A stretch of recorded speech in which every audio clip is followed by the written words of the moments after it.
Most people feel like their biggest expenses are just facts of life. The mortgage, the car, the utilities, fixed, rising, non-negotiable. And we felt that way too for over 30 years. We made some adjustments and then we just left. And a surprising number of those costs simply stopped existing. And that's because the way we structured our new life just doesn't require them. We're going to show you exactly which costs disappeared, and we're going to tell you about something we didn't expect, the way this life changed how we spend money altogether. And we're going to talk about healthcare because we know that's the question already forming in the back of your mind. We'll get there. But first, watch what happens when you put these two stacks side by side.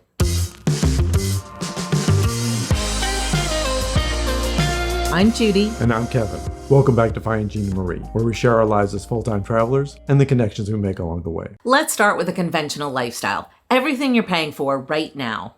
A place to live. Your single biggest monthly cost. And if your mortgage is paid off, great. That block is lighter for you. But keep watching because the rest of the stack is the same. Dining and groceries. This one catches you off guard. It's higher than most people think when they actually add it up. And if you're an empty nester, you're probably eating out more than you used to. And then we have health insurance, or Medicare premiums plus whatever supplement you've added to cover the gaps. We'll call this block connectivity. It's your phone and your home internet.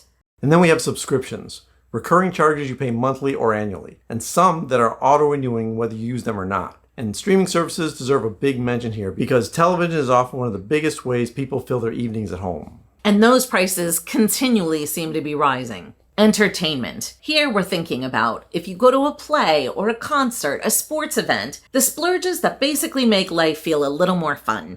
And then there's car ownership. And we want to be specific about what that actually includes because most people only think about the monthly payment. There is the monthly payment and insurance on top of that. Car insurance has gone up dramatically in the last couple of years. And then there's registration fees every year and maintenance, oil changes, tires, brakes, the things that break when you least expect it. When you add it all up, it's one of the most expensive lines on the stack. And of course, gasoline. Everything it costs to fuel a car day to day. Every errand, every commute, every trip to the grocery store. And you know that price has gone up.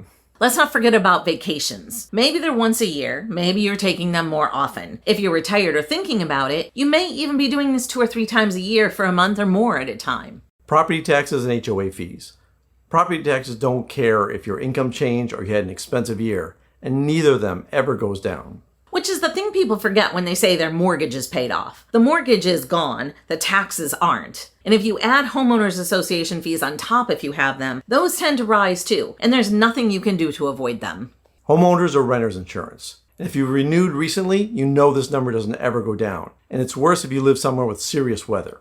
And then there are utilities. Electric, gas, water, trash. In states with extreme summers or cold winters, heating and cooling alone can be significant.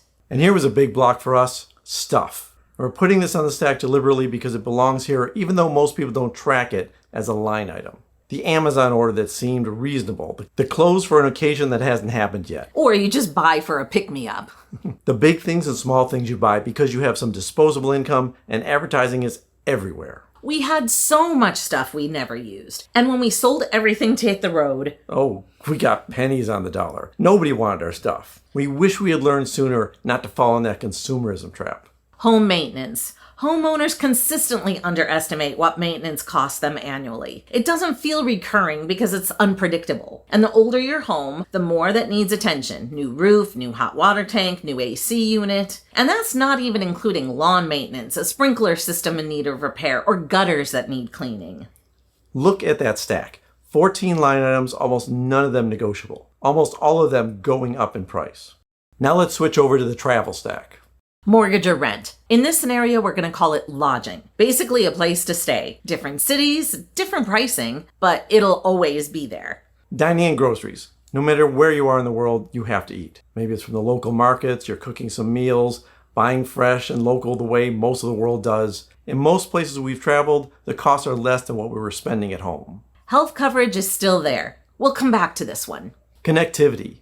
Your phone, and that's it. We started using Popcorn for our mobile service, and we no longer need to pay for international data, texting, or voice calls. And we don't explicitly pay for internet because the hotels or Airbnbs that we stay at pick up that cost. Subscriptions, they're still there, but there's fewer of them now, and we'll explain why a little later. Entertainment. The form changes. Maybe it's a sunset on a river cruise, a neighborhood you've never walked in, seeing places you've always wondered about, and many of them are just free. Car ownership now becomes how you get from one place to the next.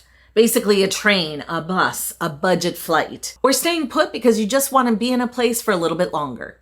And the fuel costs become local transportation. Metro, bus, walking. Most cities we spend time in are built for walking. In the US, that's the exception. In many other places, it's just how it works. We typically have a market 10 minutes on foot, a restaurant that's just around the corner. And when you do need a ride share, it's often pretty rare. And vacations. Well, this is vacation. Every place we go is a new experience. And that's because the travel budget and the life budget are now the same thing. The nice thing about not owning property is you don't have property taxes. No homeowners association telling you what you owe or how to live your life. As far as homeowners insurance or renters insurance, you've got no property to insure. And that includes stuff. There's nothing you have to protect from loss. As far as utilities go, they're included in every place we stay. We have never once received a utility bill in the 3.5 years we've been traveling. And when it comes to stuff, we have no room for it. We only carry a backpack and a carry-on apiece, but whatever you're carrying has limits. And what disappears alongside the stuff is more interesting than the stuff itself. We'll explain that in a minute. And as far as home maintenance, when you don't own the place you're staying in, if something breaks down, you aren't the one responsible for fixing it. So here we have 14 on the left, 8 on the right. And the 8 that remain are the ones you actually control. The costs that stay on the travel side, lodging, food, transportation, those are now yours to control in a way your home costs never were. On a month-to-month basis, we never got to negotiate our mortgage price or our rental fees.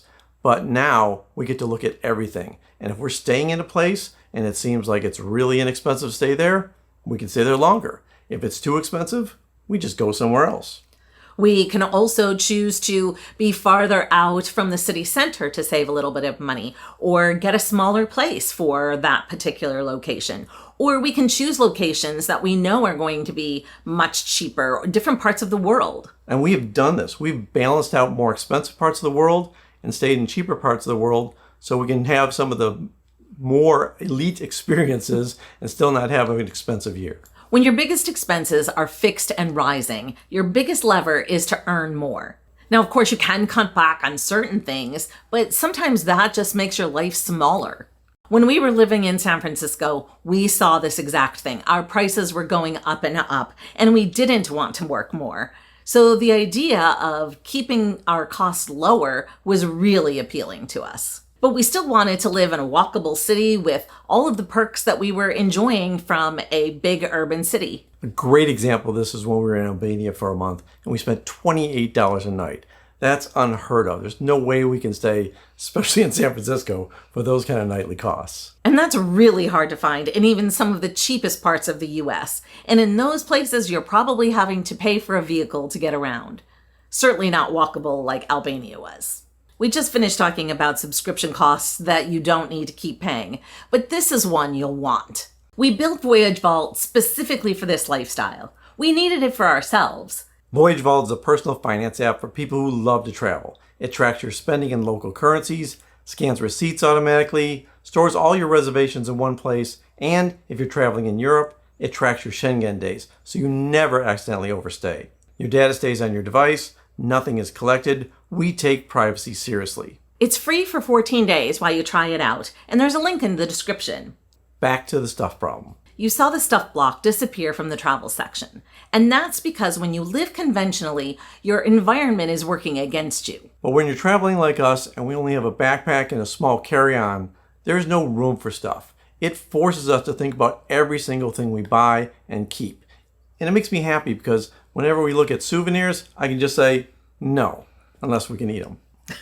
And what disappears alongside the stuff is the desire to even shop at all. I don't bother window shopping because I know that I have no place to put anything that I'm going to buy. And that's why we pay less for subscriptions too. In the beginning, when we first started traveling, we were paying for every subscription that there was, Netflix, HBO Max, everything you can think of. But we got to a point where we realized we don't have time the way our lifestyle works now to consume that much TV. There's so much to do in the places we are, and it's all free. Walking around, enjoying the new architecture that we're seeing, looking at the rivers, just enjoying the local lifestyle. Now, we still spend on things that matter. A Nile River cruise in Egypt, a camel ride in the Sahara Desert, standing at the edge of Iguazu Falls. We're not more disciplined, but we found that we would rather have certain experiences than have more stuff. That just makes our bags heavier to carry. Okay, here's a topic we promised to get back to: healthcare. It's one of the biggest fears people have, especially if they live in the US. And that's because of the way the system's designed. If you're under 65 and you're not working, you're not eligible for Medicare. And it can be really scary and very expensive to have to pick up the cost for your own medical care while you're living in the US. And after 65, Medicare doesn't cover you if you travel internationally. And you also are paying a couple of different costs on top of like supplements. But fortunately, there's international healthcare that covers you wherever you are in the world, especially if you're travelers. And one of the things that really makes it possible is the fact that healthcare throughout the world is typically significantly cheaper than it is in the US. We have videos that cover the healthcare services we've had around the world, and we'll link those below. Now, managing global healthcare might be a little bit different than what you're already used to, so we'll break that down along with a whole bunch of other information about international healthcare in a few weeks. If you aren't already subscribed, you're going to want to do that. Let's touch on a topic for people that actually own a home. There's a big decision in that. Are you going to sell it? Are you going to rent it out? Or are you just going to hold on to it? We lived in Houston for nearly 30 years and we owned our own home. But when we moved to San Francisco, we decided we wanted a little more flexibility and choice. So we didn't own a home. And now that we're traveling full time, we don't own anything. And that works for us. But we know the decision is complicated and we think it deserves its own conversation. If that's something you want to see, let us know in the comments. But what we do know is, after more than 3.5 years of traveling like this with a backpack and a small suitcase, the home that we'll want in the future or the place that we want to stay in doesn't need to be as big as we thought in the past. Our idea of what's perfect has dramatically changed. Before we started traveling full-time, we spent our entire lives believing that we needed the house and the car and all the conventional stuff that was making our life seem like the right lifestyle. But after all this time on the road, we now have a very different perspective. We did what we saw everybody else was doing, and we never really questioned it. And when we started to think about living a little more unconventionally, we thought it might be reckless. But really what we realized is that there are no set ways that you need to look at living the one life that you have. And when we looked at things a little bit differently, we saw a whole world open up to us that we didn't realize. We made a video about how we actually approach money while we travel, and you can watch it right here. Thanks for watching. The best compliment you can give to us is to recommend our videos to your family and friends. And remember to wander more, worry less, and bring a passport. Until next time. Until next time.